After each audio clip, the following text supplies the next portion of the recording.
This episode of New Politics was released on the 27th of September, 2025, and produced on the lands of the Wangal and Gadigal people.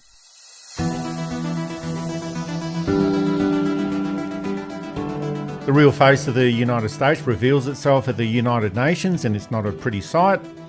The ongoing obsession about Anthony Albanese meeting up with Donald Trump continues. And will recognising the state of Palestine make any difference? I'm Eddie Djokovic. I'm David Lewis. All of this is coming up in this big episode of New Politics.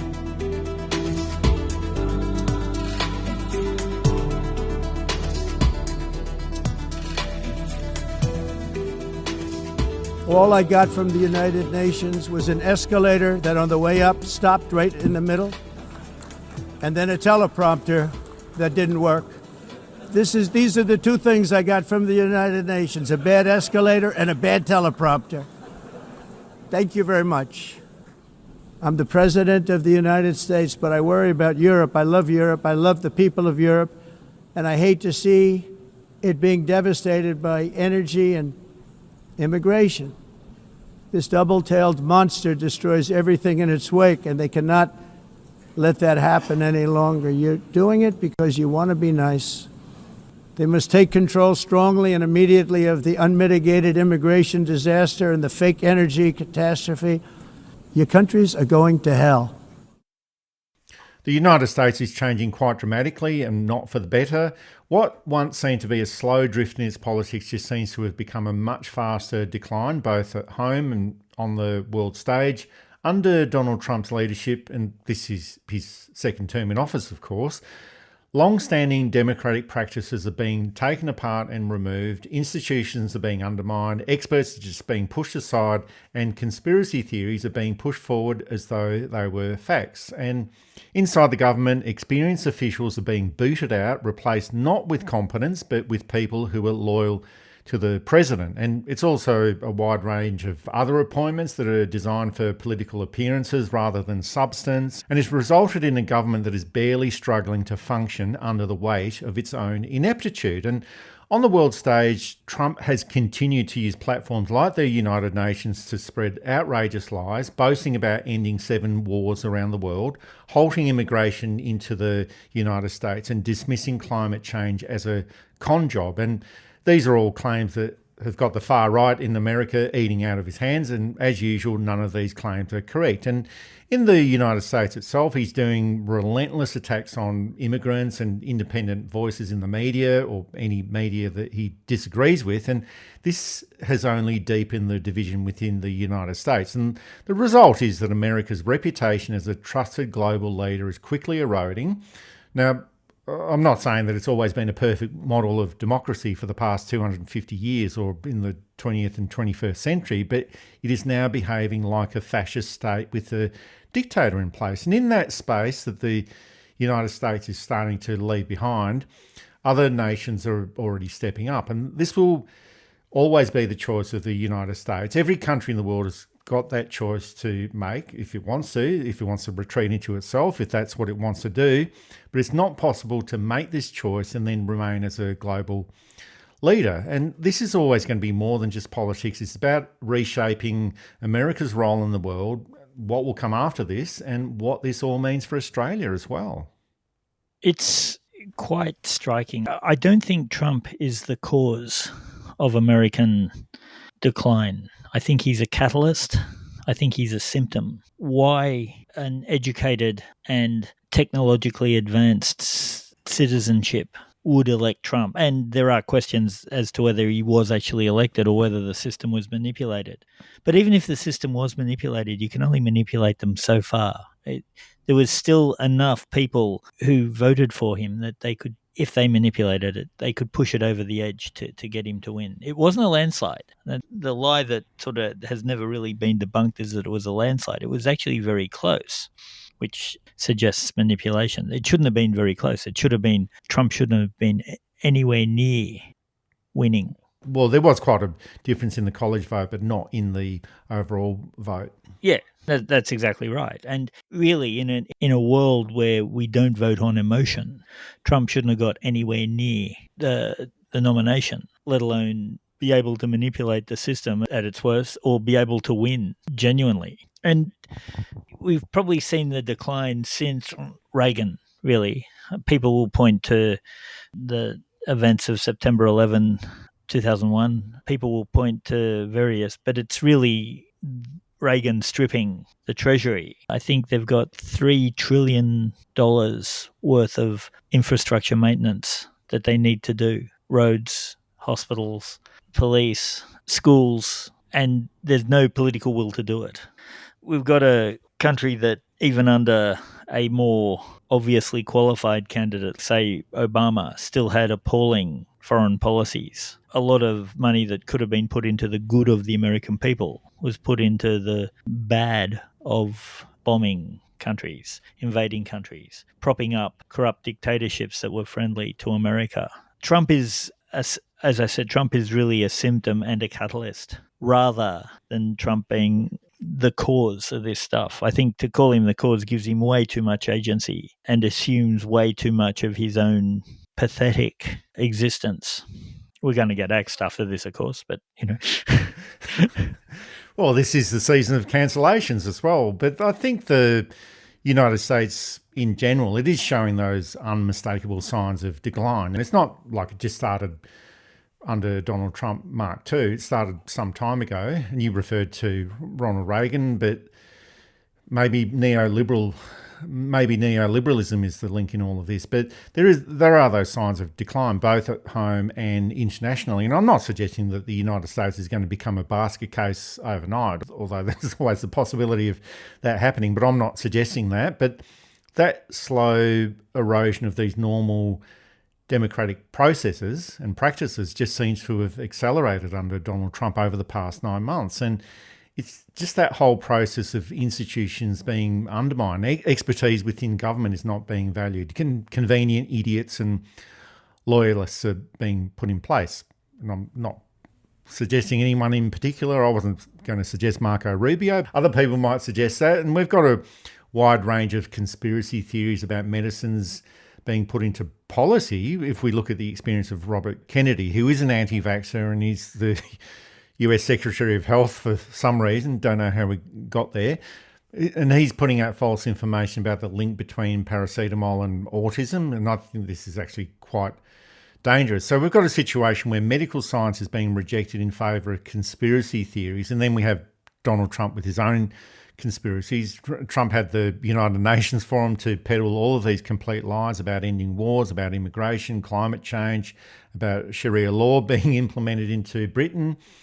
And instead of consolidating the world leadership of the United States, he's sending it down the drain as quickly as possible. But the other point is that the rest of the world isn't just going to wait around to see what happens. Europe and Britain might be stalling, but the rest of the world is moving on. China, Russia, India, Brazil, they're all forging new trade alliances and looking at creating new trading currencies. And ultimately, Trump's policies, they're not weakening China. This is his entire ambition, just to weaken China and its trading blocks and diplomatic blocks, but it's not weakening that at all. It's actually making them stronger. And an isolationist United States will risk isolation. I guess that's what it all means. And there's a lot of other countries that are ready and willing to fill that void. And it's almost like a self-inflicted wound that the United States just keeps wanting to inflict upon itself. And Australia also needs to be careful that it doesn't attach itself too strongly to the United States and should be looking at these other opportunities as well.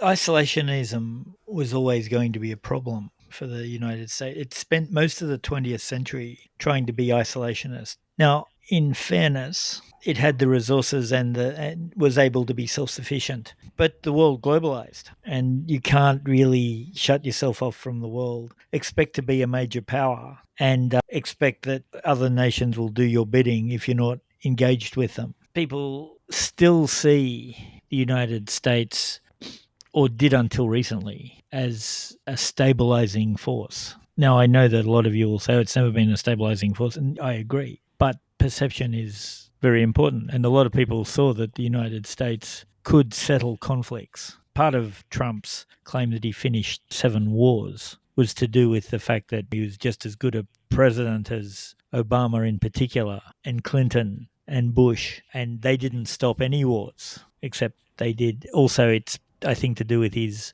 demented attempt to get a Nobel Peace Prize, which is almost certainly not going to happen. I better not say never, because who knows what's going to happen in this world? Who knows? But it would be very unusual and would most likely kill the Nobel Peace Prize as a thing. I'll be really fair, Obama's awarding of it did push it a little bit. But of course, as was said at the time, Obama got it for not what he did, but for what he didn't do. Trump has caused more chaos throughout the world. The United States under Trump has broken treaties. It was meant to help Ukraine. It hasn't, or it's trying not to. It's giving a half-hearted help, probably just enough to stop it being completely slammed for not helping, but certainly not anywhere near enough for what the treaty was suggesting. For example, America has always helped in its own way. May not have been the best way, but it's its own way. And that speech at the United Nations by Donald Trump, it was an absolute masterclass in bluff and bluster, Dunning-Kruger syndrome, comedy, buffoonery, whatever you want to call it. It was all bluff and bluster pretty much. And I'm actually glad that it was actually on the world stage, because more people could see how bad the leadership is in the United States. And that's not going to change for at least the next 3.5 years. So I guess the world will just have to get used to it. And the United Nations, well, it is the biggest target of all the conspiracy theorists and the MAGA base as well. And David, we've had a lot to say about the failures of the United Nations over the years, but it's nowhere near as bad as Donald Trump is making it out to be. And he said that it's useless and all it does is issue strongly worded letters. Well, at least they know how to sabotage an escalator that he was trying to go up on and a teleprompter that he was trying to read from. So they are very good at that. He should have given them credit for doing that. But the United Nations has ended the wars in Namibia, in El Salvador, Mozambique, Cambodia. It helped to end the Iran-Iraq war in the 1980s. A lot of people have forgotten about that, and that was quite a brutal war. So it's had some successes, but most of the failures that have arisen, such as Bosnia and Rwanda, have occurred because the Security Council used veto powers to stop meaningful action in those areas. And so I think the Security Council should have a look at some of its errors there, including the United States. And these attacks by Donald Trump were, of course, supported by his friends over at Fox News. Here's Jesse Waters commenting about the United Nations last week. What's going on with the escalator? What do you think? Yeah, they sabotaged them. Yeah. And they could have hurt the First Lady. Yeah. Trump would have fallen and he would have gotten back up. But, you know, they would have blamed it on his rhetoric. And then they sabotaged the teleprompter. Yeah. I mean, this is an insurrection. And what we need to do is either leave the UN or we need to bomb it. It is in New York, though, right? Yeah, there could be some fallout there. Yeah. All right. Maybe gas it? No. Let's not do that. Gas it. Okay. But we need to destroy it. Maybe just, can we demolish the building? We could turn it into... Have everybody leave and then we'll demolish the building? We could turn it into affordable housing. Okay. That's what you do, affordable housing. No, I don't like that. I like nice sky rises, Dana, the expensive condominiums. I'm trying to win an election East here. River from there. No, this is absolutely unacceptable, and I hope they get to the bottom of it, and I hope they really injure emotionally the people that did it.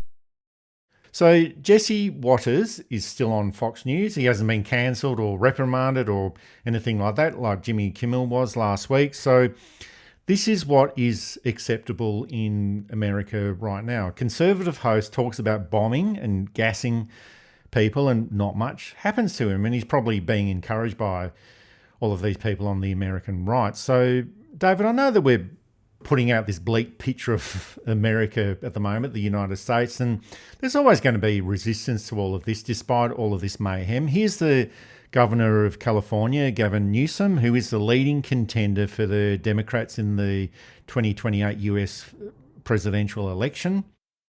We had a 15-year-old disabled kid in Los Angeles was waiting for his sister to come out of high school, and they pulled out guns on this kid. They pulled out guns and handcuffed this young child. That's happening in the United States of America. Masked men jumping out of unmarked cars, people disappearing, no due process. No oversight, zero accountability happening in the United States of America today. People ask, well, is authoritarianism, you're being hyperbolic? Bull, we're being hyperbolic. If you're a black and brown community, it's here in this country. And so I'm deeply proud that I had the privilege of signing the nation's first bill to address the issue of masking, also to require you have simple identification, to your point. I mean, if some guy jumped out of an unmarked car in a van with a mask on, tried to grab me, I mean, by definition, you're going to push back. And so these are not just authoritarian tendencies, these are authoritarian actions by an authoritarian government. You saw what Stephen Miller said last week. This should put chills up fine. Called the Democratic Party an extremist organization, basically a terrorist organization, saying he's going after his enemies. You saw the tweet that Donald Trump sent out, Truth Social, basically telling Pam Bondi, I want these 3 people taken out. That's happening in the United States. This can't be normalized. None of this can be normalized. Well, Governor, thank you so much for being here. So, in any country at all, there's always going to be resistance, just like there was when John Howard was the Prime Minister, or Tony Abbott, or Scott Morrison in Australia. It's not like the people who are opposed to these extremists just disappear. They're still there, and they still always will be there, although in the United States you've got to have some doubts about that. But it's just a question of how much damage can be done to America over the next 3.5 years. I think that's what the big question is. We live in extraordinary times, there's no question. And we've also seen, and we learned this in Australia under Morrison, the checks and balances we have are extremely fragile. And if you ignore them, they essentially don't exist. If you are able to put in mechanisms where others will ignore them. The appointment of Robert Kennedy as health was appalling. But I think the appointment of Kash Patel as head of the FBI was worse. If we look at the investigation for the person who shot Charlie Kirk, it was only solved because the family of the accused turned him in. The FBI had nothing to do with it, ultimately. And it turns out anyway that there are so many problems that he may not have done it. And there's a lot of conspiracy rabbit holes. You got to be careful, but it's certainly clear that it isn't the cut and dried case, down to the fact where they were releasing what seemed to be very dubious text messages, that it's like an episode of NCIS. And it had perfect punctuation as well in a text message while this person was running. Yeah, oddly phrased terminology, anachronistic terminology. It throws in a reasonable doubt that I think the courts in America will find that he can't be guilty because there's a reasonable doubt. The ballistics experts have questioned some of the claims of the surgeon, and it seems there may have been something else going on, that they saw the shooter who's been arrested on the roof and have assumed that it must have been him. There may have been another shooter, according to some of the ballistics experts. The point is that a proper law enforcement wouldn't have suddenly assumed it was a trans leftist. They would have said who were after Charlie Kirk, and they would have gone into his private life. Did he have gambling debts? Was he being blackmailed? Had he annoyed someone? Had he slept with someone's wife? But the first jump they went to was it must have been a political assassination. It probably was, let's be fair. But a good investigative agency wouldn't have had that as the only conclusion. They would have looked at everything else. And it's just an odd thing. I don't know what happened. I don't know that anyone knows what happened. Charlie Kirk didn't seem like a major enough figure to bother assassinating, to be fair. What he said was terrible and awful, and I don't think we should, in our grief and shock at what happened. And I think I said this before, he was 31, he wasn't terribly old, but he wasn't terribly dangerous to anybody, just another mouthpiece. His death took nothing away from anything, and it added nothing to anything, despite the claims of those that support him. And I'll be fair, if you're a big fan, okay, you're going to be affected, sure. But it's not like the assassination of Martin Luther King, which not only affected the cause, his family and friends and supporters, it affected the cause significantly. Despite the claims of the right, it hasn't affected the cause at all. And yeah, there are many questions as to, are we sure it's this guy? And then even getting his story straight. If I was to ask many of you, who shot John Lennon. You'd be able to tell me, and you'd be able to tell me his details. Now, not everybody, of course, but all those details are out there in great detail in many sources, and they all confirm each other and they can trace it back. Same with Ronald Reagan. Who shot Ronald Reagan? It was John Hinckley, and he did it because he was obsessed with Jodie Foster and he thought it would, and he lived here and he did this and blah, blah, blah, blah, blah, blah, blah. I probably shouldn't say John Kennedy or Robert Kennedy Sr., but we know everything about Oswald. We know everything about Sirhan. We don't know anything about the guy who shot at Trump allegedly in the year, maybe not. We know very little. Or what we know about the guy who shot Charlie Kirk is highly contradictory. He wasn't a leftist. He wasn't trans. He came from a very political family, but he wasn't very political. We don't know why he did it. The FBI has botched it to the point where I don't think they can arrest anyone and expect the charges to stick, no matter how guilty they are. But I guess this is also indicative of a lot of the zany things that are going on in America at the moment. And I guess these sort of incidents have always been a peculiar part of American society, but it's just that we're seeing more of this stuff going on, or have been seeing more of this stuff going on over the past 9 months or so. And I'll just pull myself out of the rabbit warren for a little bit and clean myself up, and you can come and join me too.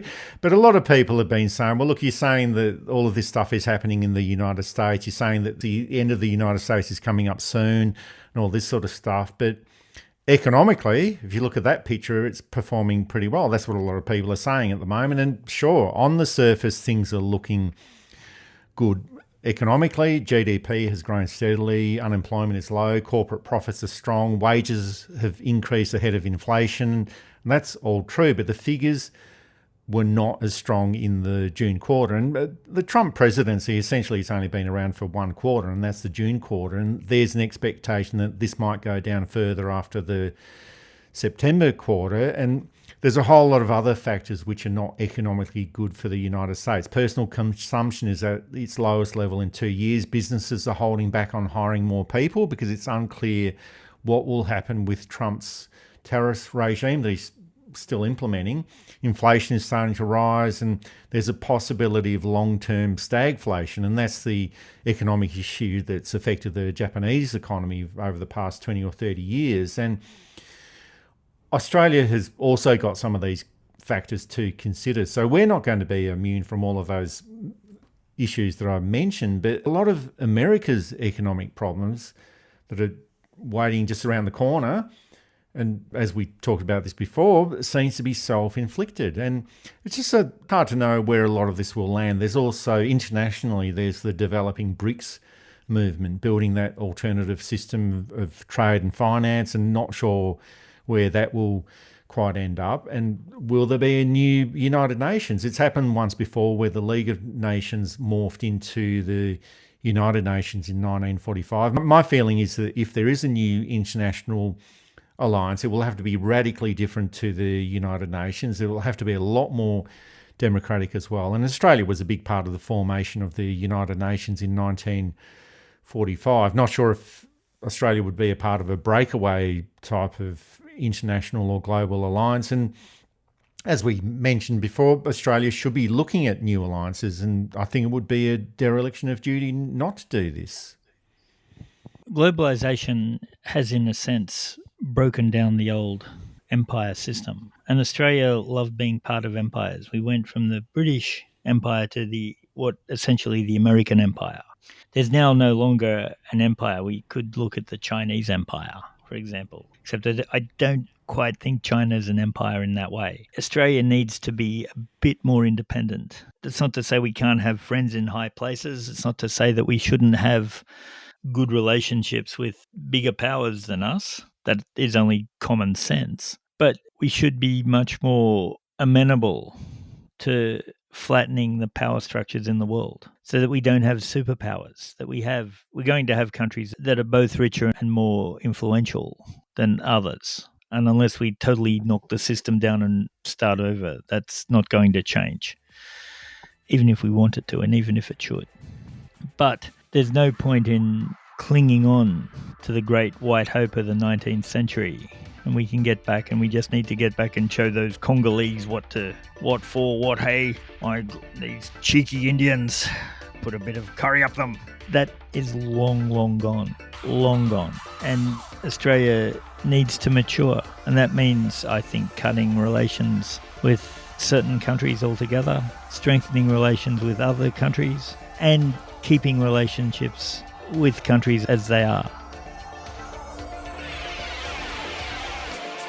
This is New Politics with Eddie Djokovic and David Lewis, the best podcast on Australian politics and news commentary. You can support us through Patreon and Substack, and also find us at newpolitics.com.au.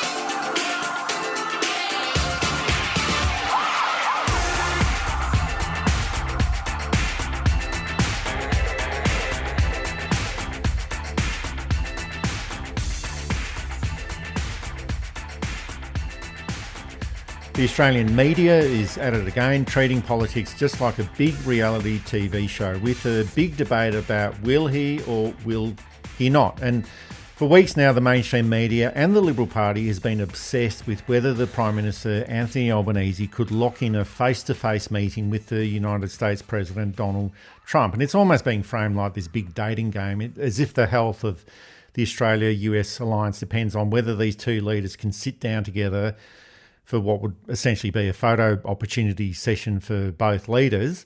Here's a snippet from the Nine Media news.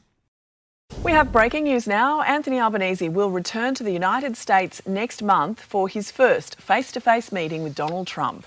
Live to Nine US correspondent Jonathan Kersley in New York. Jono, a date is now confirmed.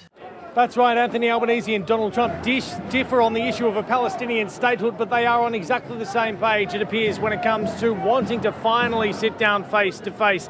The date set, it is October 20. Mark it in your diaries. Anthony Albanese will be coming back to the United States of America for a formal visit at the White House, sitting alongside Donald Trump inside the Oval Office. The confirmation Nine News and Today Show received coming after Anthony Albanese was inside the United Nations earlier today, listening to the speech. But the point is, David, that Albanese and Trump have already spoken by phone 4 times this year, and by every account, those calls were friendly and constructive. But the media and the Liberal Party were always saying that this is not enough and suggesting that without the symbolism of a formal meeting in Washington, Australia looks weak at a time when the United States is reviewing the AUKUS submarine deal and imposing tariffs on exports to the United States. So Liberal Party, they're always against symbolism, but they're pro-symbolism at the moment. But politically, I just don't think there's any great disadvantage for Albanese not meeting with Donald Trump. He will get that face-to-face meeting with Trump in October. That's been announced and confirmed. And it's not like any world leader can just ring up another leader and say, look, please wait up for me, open up a 6-pack, get some pizzas ready, I'll be there tomorrow night. Just doesn't work like that. But all of this is being ramped up as a failure, that Albanese is not working hard enough to defend Australia's interests in the United States. I'm actually not sure what that would be, because it seems like the Australia-US relationship is a one-way relationship that's not really going our way. But it's just this odd obsession of the media, and it's been going on for about 4 months since the last election, or 5 months, or whatever it is now. And we should be judging diplomacy by the outcomes achieved, not just by whether Albanese meets with Trump for a photo opportunity in the Oval Office, which is essentially is what it would end up being. You don't know what they want. And there's a lot of people calling that it's best that Anthony Albanese doesn't meet with Trump. It's not a good look. You can't trust anything he says. Any agreement made will probably not hold. Any good points that Albanese makes are likely to be ignored or turned around. So, yeah, he's got the meeting, which I suppose will bring a whole, well, he should have got it first. A lot of other countries didn't get a meeting with Trump. The Prime Minister is on the phone to Trump fairly regular. I don't think Howard spoke as often to Clinton as Albanese has to Trump. Nobody said that shows how pathetic Howard is. Actually, there probably were people who did, but it didn't come from the mainstream media. Well, he was a man of steel. He was a man of steel. Also, I think we may have had a bit more of a mature press back then who understood that the American president was an extremely busy person and that the concerns of Australia may not have rated as highly over there as they did here. Having said that, as we don't know what a meeting with Trump would achieve, and likely it wouldn't achieve very much that is positive, I think we should just say, good on you, you got the meeting, get in and get out as quickly as you can, check your wallet on the way out, don't commit to anything, and go and have a good, long, hard shower when you finish because you're going to need it. Oh, but I guess it's also that point about we're mainly focusing on the behaviour of the media because that's where all of this is coming out. And you mentioned that the media of today is probably not as mature as it used to be maybe 30 years ago.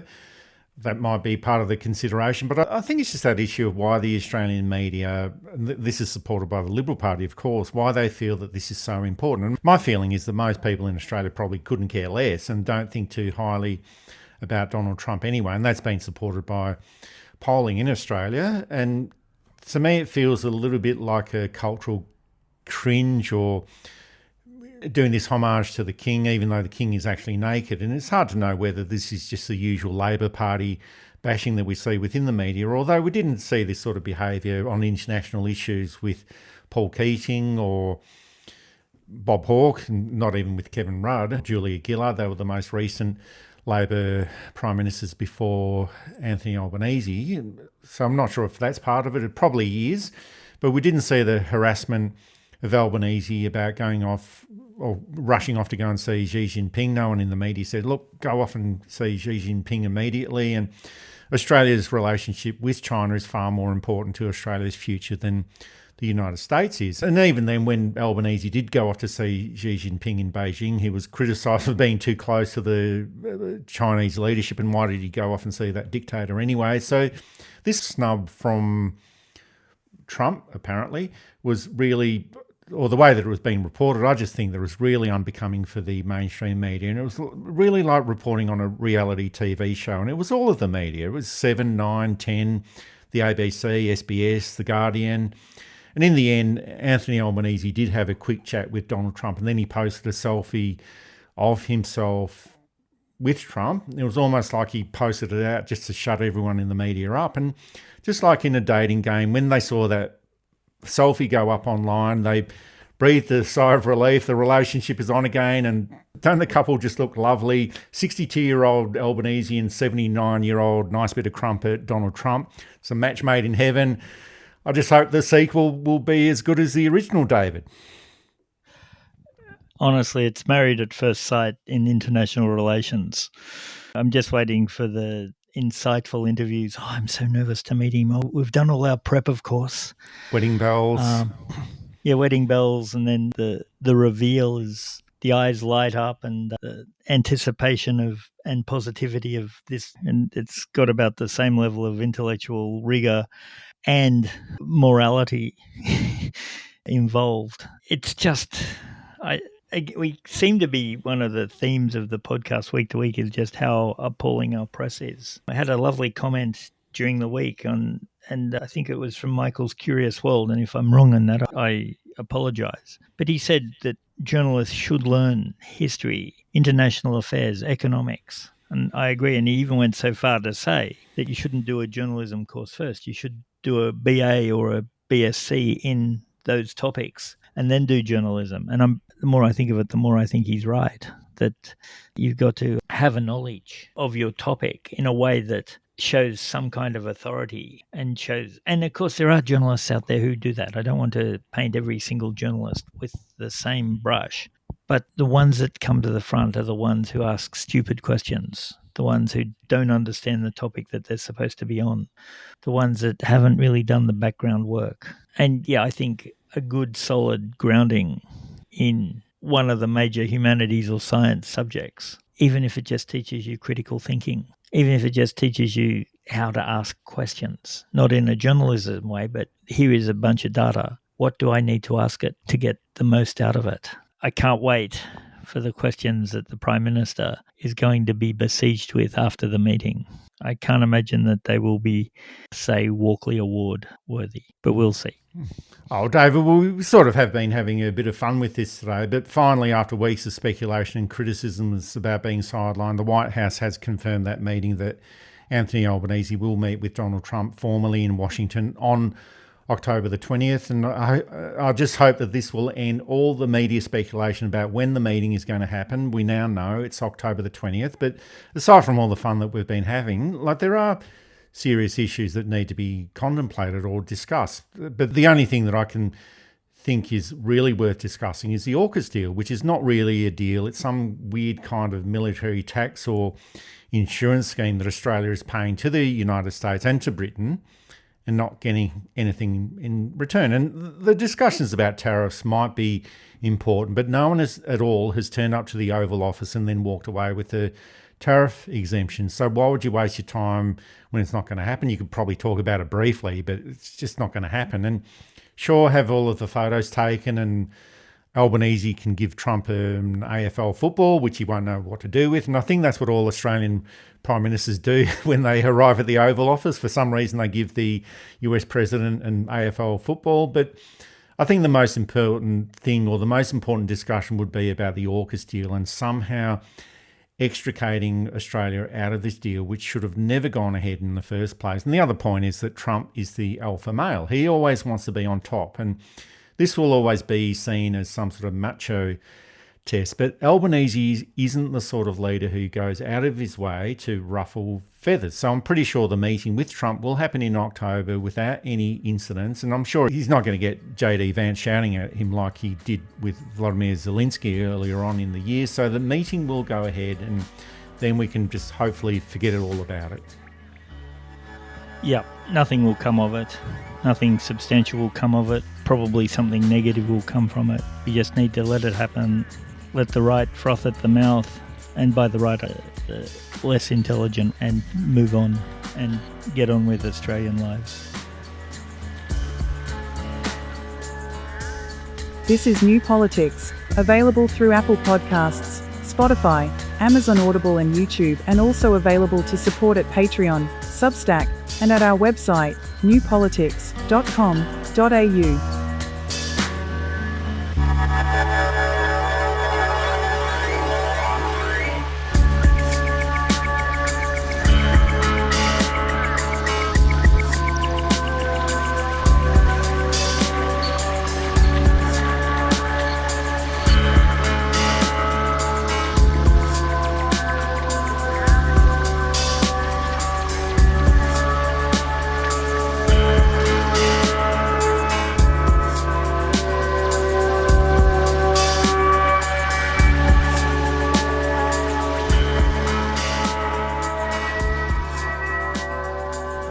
In 1947, Australia was proud to be the first member of the United Nations to vote for the plan that made the modern state of Israel possible.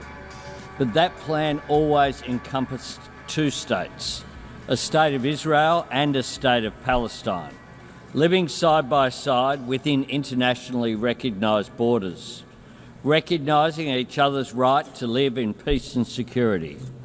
8 decades ago, those hopes were consumed by conflict, and that has been the grim pattern over the years. Opportunities not taken, compromises rejected, good faith betrayed, a cycle of violence that has crushed generations. We must choose a different path. We must break this cycle of violence and build something better. Yesterday, Australia recognised the state of Palestine.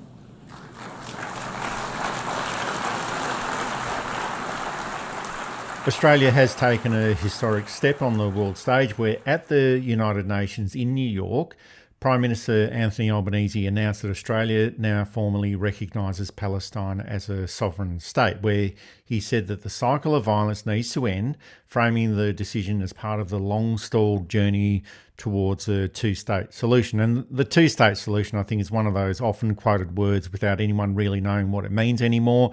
But we just have to work out what this recognition actually means. And Australia joins more than 150 nations out of the 193 UN member states that already recognise Palestine. And this shift in momentum is very clear. Countries like Canada, the United Kingdom, France, Belgium and Portugal have also recognised the state of Palestine. And I think this is a change in Western policy overall, or at least it's going in a different direction. And a lot of this is symbolic, but it's important symbolism. And it won't resolve the decades of conflict overnight. It won't stop the humanitarian crisis in Gaza tomorrow. And it might end up being a fig leaf for the international community where it needs to look like it's doing something, but then ends up doing nothing at all. But it is a start where a lot more needs to be done. And we have to be careful about expectations, because we could probably have all the countries in the world recognising the state of Palestine except for Israel and the US. And even if Israel somehow in a parallel universe recognised Palestine, the US would never accept this anyway. They'd probably start bombing Israel and then get very confused about what they're doing and what's going on. But this recognition in itself, it doesn't mean much without all of the other issues that need to be addressed as well. But it's all got to start from somewhere. There are people who've seen Australia's recognition of Palestine as being quite cynical and playing into Israel's hands. I'm not sure. I think the Labor government had the problem in that the recognition of Palestine has long been one of the major foreign policy platforms of the ALP.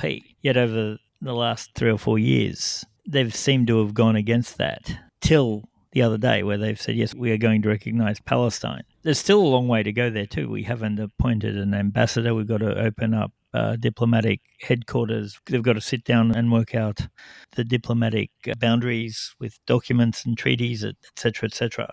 And yeah, there are those who say that it's really appeasing Israel by taking the slowest process, and that somehow we're playing into Israel's hands. I'm not sure that the state of Israel in its current form has much longer to exist, to be quite honest. I think there's going to be, as the world gets more and more horrified at the treatment of the people of Palestine by the state of Israel, it's Israel's status as a pariah state is going to grow. I think that's the most likely possibility. And yes, it will be protected by America because the US needs, or thinks it needs, Israel to help stabilize the region and keep the oil flowing its way.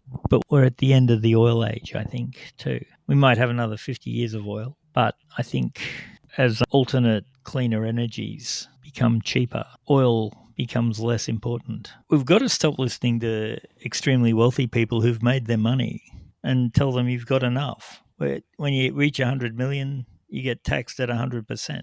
Everything over 100 million is enough for everybody. And that money goes back into renewable resource research, education, infrastructure, etc., etc. People will say, oh, it stops innovation and it stops. But most innovation is done a lot earlier than that. And I think that, yeah, we just have to be mindful that we should be working towards the betterment of everybody rather than the enrichment of a few. Oh, that's right. And poor people like us should be listened to, and the meek will inherit the earth as well. Yeah. It's about time too. They've had it so bad for so long. Well, our day will come one day. But I think the recognition of the state of Palestine, it's not going to bring back the dead or stop the bombs overnight, but it means something right now. And sure, there's a lot of contention about what it actually means, and it's not going far enough. And I'm not sure what this means, whether it's glass half full or glass half empty, or empty or full, who knows? But I guess that's why we're discussing it at the moment. But it just means that right now it does mean something, because for decades, even this tiny bit of advantage for Palestine or any tiny bit of progress has always been withheld. And those countries, the United States, the United Kingdom, France, these are the countries that tend to preach about democracy and human rights, but they've always blocked Palestinian sovereignty and always protected Israel from accountability. And they're 3 of the 5 members of the Security Council as well, and the United Nations. And of course, the United States will always continue to protect Israel from accountability, but at least the UK, France and now Australia, they're starting to move in a different direction. And I think eventually that complete wall of obstruction will crack and fall over. And maybe part of this process that's going on now, it's a little bit like placing a leaf on a footpath, and tomorrow the wind might blow it away. It might not be there tomorrow, and then you have to put it back and then start all over again. But there is definitely a change that is occurring. And I'm not naive enough to think that it's all done and dusted. It's not. There's going to be that ongoing resistance from the United States. And we also had that very strange analogy from Mike Huckabee during the week. He's the United States ambassador to Israel, where he likened the United States relationship with Israel to the relationship that he has with his wife. It may sound a little bit this afternoon as if I'm almost speaking on behalf of Israel rather than the U.S., but I want to explain that part of my advocacy in our relationship is because if you came to my house tonight for dinner and you came in and you said, "Oh, Mike, we like you. We really think the world of you. We just enjoy being with you. We're so excited to be here with you and have dinner with you. But your wife, we can't stand her. We don't like her a bit. I hope she's not going to be at the table." I would say, well, she will be. You won't be. Get out. Because if you were to insult my partner, you have insulted me.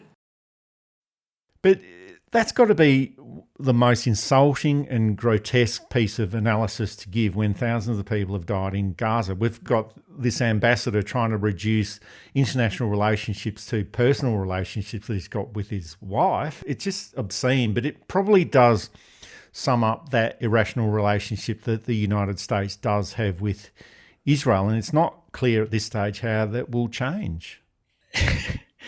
It's not really. These people who like to reduce everything to household or a household budget. Well, no, it's not really. International relations is like the relationship I have with my wife. Is it? It's not really. And I know too that public figures try and break things down so that people who mightn't have the understanding that they're supposed to have can add on to something. But the wife analogy just seems to be someone who's got no idea what they're talking about. Well, I haven't met Mike Huckabee's wife, and I don't know who she is, but it seems like he's got problems with his relationships. Yeah, now who's telling you not to take your wife? Anyway, it's a sad case for the Republican Party that they've pushed out all the decent people. And by decent, I don't necessarily mean morally upright, collectivist empaths, but people who were smart. Say what you will about Richard Nixon. He was smart and he surrounded himself with smart people. Henry Kissinger was a horrible human being, but he was the smartest person in the room. He was across everything. Even Trump's first term had people like Rex Tillerson, who at least understood the Middle East a bit better because he'd been an oil executive there. So he knew how to speak to people in the Middle East. He knew what tensions he had to deal with. He didn't understand Europe at all, but Europe wasn't a pressing concern at that point. And I'm no fan of Tillerson, but fair is fair. He knew something of what he spoke about. I'm glad he's not there now, but I would much prefer him to anyone in the current Trump administration. I think it's only fair that these things get called out. So, David, I think it's hard to be too optimistic about all of this, but I think we just have to wait to see what the outcomes are. But the most important thing for the international community is the killing just has to stop. That's what they're mainly interested in any international conflict, stop the killing of people, then end the siege of Gaza, and then work towards achieving justice for Palestine and holding Israel accountable for its crimes. And that, of course, will take a little bit more effort. But then if Israel continues to resist this process, then a full boycott, divestment and sanctions program has to be implemented, just like it was in South Africa. And of course, all of it will take a little bit of time, probably too much time, and we'll have to move a lot faster than this. But I think generally, I'm not suggesting that this is all resolved and it's all over, but I think generally this is the cost of Israel's overreach. And overreach in politics is always dangerous. But for the first time in decades, the conversation is now moving out of Israel's control and going into something different. And I'm not sure where this will all end up. It might end up being as useless and as disastrous as the Balfour Declaration was for the Palestinian people all those years ago. Still might come to nothing.